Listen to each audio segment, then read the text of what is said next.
Dando prosseguimento no nosso curso Eletrotécnica Básica, aula 240, módulo 18. O assunto: indutância. Vamos lá? A indutância. A indutância, ela pode ser simplesmente definida como a propriedade de uma bobina que permite à mesma opor-se a qualquer mudança da corrente que passa. Para entender como ocorre a indutância, vamos em primeiro lugar rever algumas propriedades muito básicas dos circuitos elétricos. Na figura, observe com atenção a figura ao lado. Nela mostramos o campo ao redor do condutor portador de corrente.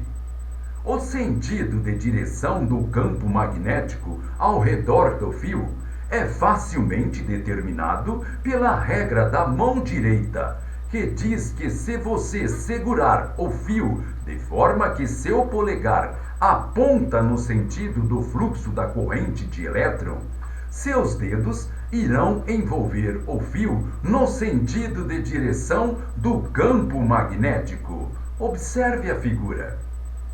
Aplicando então a regra da mão direita para o fio portador de corrente, conforme está sendo indicado pela figura, pode-se então ver que o sentido de direção do campo magnético para a corrente é oposto ao sentido de direção da corrente. A intensidade, isto é, a quantidade de um campo magnético ao redor de um condutor, está diretamente relacionada com a intensidade da corrente que passa através do condutor. Preste atenção, aluno. A intensidade, que é a quantidade de um campo magnético ao redor de um condutor, está diretamente relacionada com a intensidade da corrente de elétron que passa através do condutor. Aplicando-se a regra da mão direita para o fio portador de corrente, conforme está sendo indicado na figura, pode-se ver que o sentido de direção do campo magnético para a corrente é oposto ao sentido de direção da corrente.